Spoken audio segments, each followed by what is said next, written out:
Pittsburgh. He worked under Ray Shero with the Devils for several years. And there was a lot of people talking that Fitzgerald was one of those guys that needed to be given an opportunity. And I'm glad that the Devils jumped on it. I'm glad they didn't, try to, wait out as long, longer than they should. And Fitzgerald has already proven this guy's a man on a mission, and he's going to make this team better from top to bottom, whether it's on the first line, second line, third line, fourth line. He's going to improve the team and create really good depth and really good talent from, everywhere on this team. So I think that's something to really give him credit for. And I don't think he's done. I think there's more moves to be made. I mean, you still have to re-sign Blackwood and Bratt. So there will definitely be more moves made before the season starts.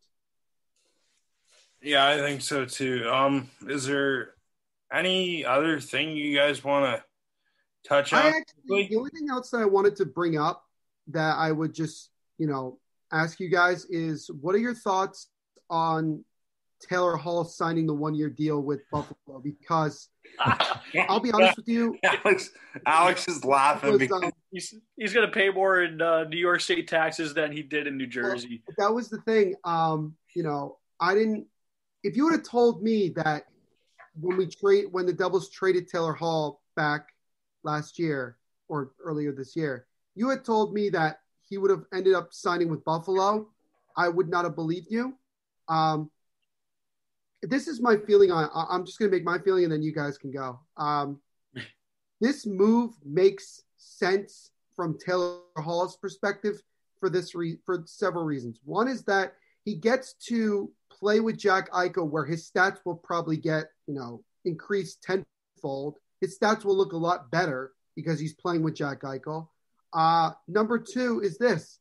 It's a 1-year deal that he could be traded to a cup contender in the middle of next season and go somewhere and, win a cup then. And then he could just go back to free agency when the cap is more, I don't know how much it's going to go up, but, it'll go up somewhat, I would imagine. Still hit a certain threshold of revenue. They said around $4.9 billion recently, which was like months ago. So here's the thing. If I'm Taylor Hall, I'm betting on my knee, honestly. He's not the same guy as he was, in Edmonton and New Jersey before his injuries occurred. I think he's starting to slow down a little bit, but he still has the speed. But I think he has to get with it and work with Jack Eichel and play on the same line with him. And because they all have some sort of a grudge with their own, teams and whatever, I think they'd be like, not maybe the odd couple, but maybe they'll be like stepbrothers. They'll work better together. And if everything goes to the wet the bed in Buffalo, maybe both will get traded. Great minds think alike, I guess, right? Yeah. I was a little surprised that he chose Buffalo because it's like I guess the best way for me to put it, and I mean, we're doing a hockey podcast, but being a diehard Buffalo Bills fan, I just have to ask, until recently, Buffalo hired their coach and Sean McDermott, the Bills weren't relevant at all. And then obviously you're seeing this year that they're showing that they can keep up now with the upper echelon teams of the NFL. But it's basically the same thing. Like, who wants to go to Buffalo? It's cold. It's snow. Nobody wants to go there. I've been to the Bills games. It's a crappy town. The city is awful unless you go downtown and to the stadium where the Bills play. But other than that, it's not good. They're known for chicken wings. I mean, yeah. But when I seen that he signed with Buffalo, I mean, I was saying when Joe and Alex and I did sort of a test run last night, I was saying that's why I started laughing.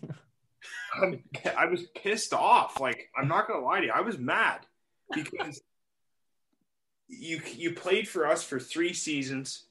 You lied to us when we did the series and stuff when we were over in Sweden that they had filmed. And, Taylor Hall made a comment where he said, "I can't see myself playing anywhere else other than New Jersey. It feels like home." Okay. At the time, I got a little excited. We all did. We all do. And we hear that from our star players. But you learn that I took it with a grain of salt also because, Zach Parise said the exact same thing. They all say what you want to hear, and they don't really follow through with it. So I guess like Paul Mary could be the same thing. I don't think he will, but maybe I'm wrong. I was kind of pissed off because you said to Devils fans basically after we booed you and whatnot because you weren't performing. I mean, it was deserved. He deserved to be booed. He wasn't performing. His attitude was showing on the bench that he was frustrated and he was causing problems, in the dressing room. That was the rumors that he was having in Edmonton too, and things weren't going right. As he became basically an asshole in the dressing room for around players, and it caused a cancer in the dressing room. That was the same thing here, but I mean, I was a little frustrated because you said to our entire fan base that you wanted to go somewhere to win, and then we trade you to help you go on a playoff run, and you only made the playoffs because the league expanded to 24 teams. Right.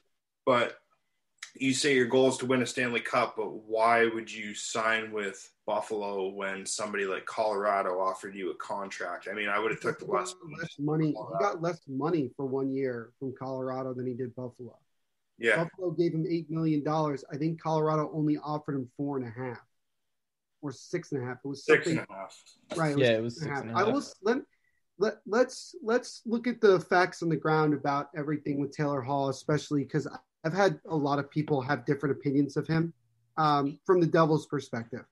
When Taylor Hall made that comment, the Devils had just made the playoffs for the first time since 2012, and we were on the rise, if you remember that slogan that we all had to deal with, on the rise. Going into last year, the expectations were very high considering the moves that the Devils had made. Also, the fact that Taylor Hall was going to be an unrestricted free agent at the end of the year was pressure. Taylor Hall's agent, and he's done this before, made it clear that he wasn't going to have Hall talk about or sign or discuss any sort of a long-term deal with the Devils until after the season. So the Devils right away were put into a situation that they didn't want to do. They probably would have rather signed him to a long-term deal and then made other moves afterwards so that they didn't feel the pressure of having to make moves just to, convince Hall to stay long-term. Hall then ends up getting traded. And remember, Hall never asked to be traded. Hall just got traded. He didn't ask the Devils to be traded. And he got traded to Arizona because Arizona gave the Devils the best offer of anybody. Colorado did offer them something, but it wasn't to the Devils' liking. So Hall got traded to Arizona. We all knew the minute he got traded there, he's not going to go win a cup in Arizona. We knew that. Was he going to make the playoffs?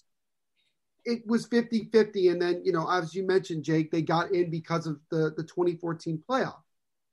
Hall wanted to, for a long time, at least the way his agent put it out there, was that regardless of the fact that there was COVID-19, regardless of the fact that the salary cap was going to stay the same, he still wanted a long-term deal with a Stanley Cup contender.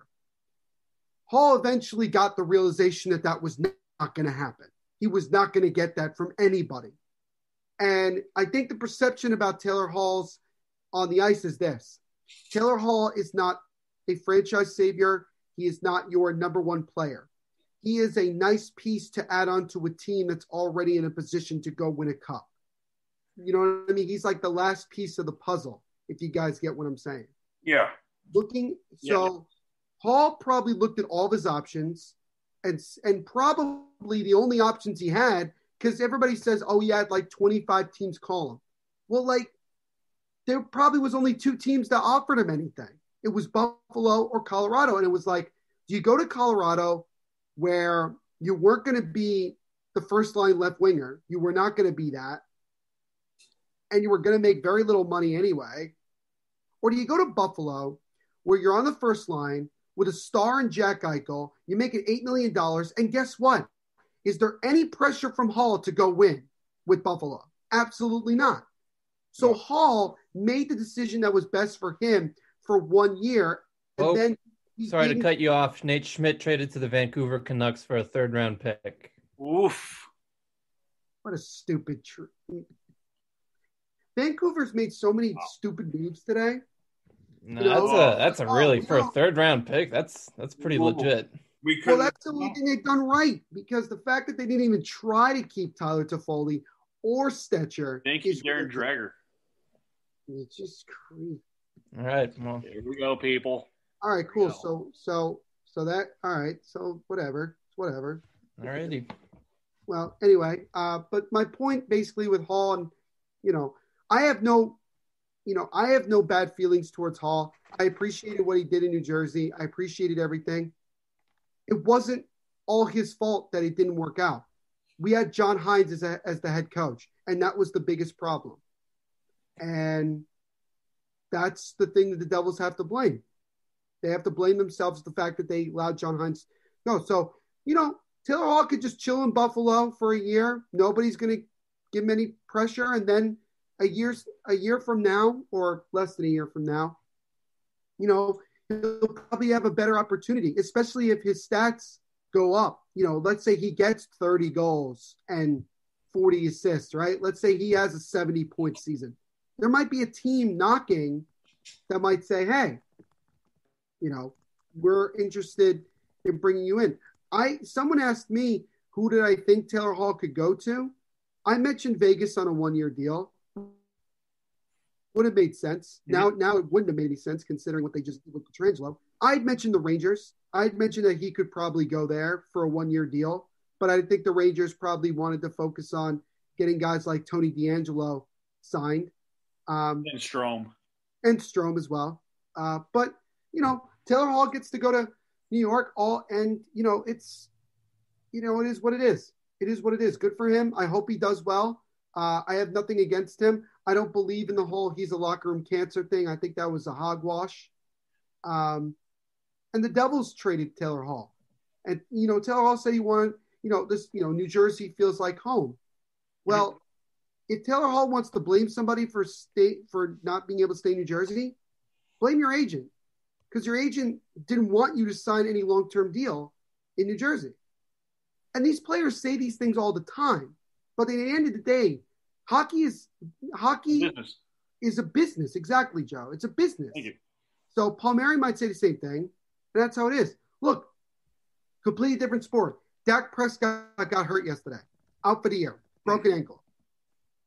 Jerry Jones says, oh, we love Dak Prescott and we fully expect him to continue to be a leader in this organization. But it's a business at the end of the day. There's still the possibility that they just might not give him any sort of money and let him walk, and that's the end of that. That's just how it is. Loyalty is not a thing that much in sports. You'd have to be very, very good and have everything go your way. And as the old saying goes, if Wayne Gretzky can get traded, anybody can get traded. Yep. I think that's a perfect way to end the whole podcast right there. Yeah. There you go. Sounds good to me. All right, guys. So thanks for doing this. Obviously from now on, we're going to be doing these Zoom podcasts. So now that we know how to do it, so, you guys have a great night, and thanks for coming on, and let's go Devils. Let's go Devils. Go Devils. Take care.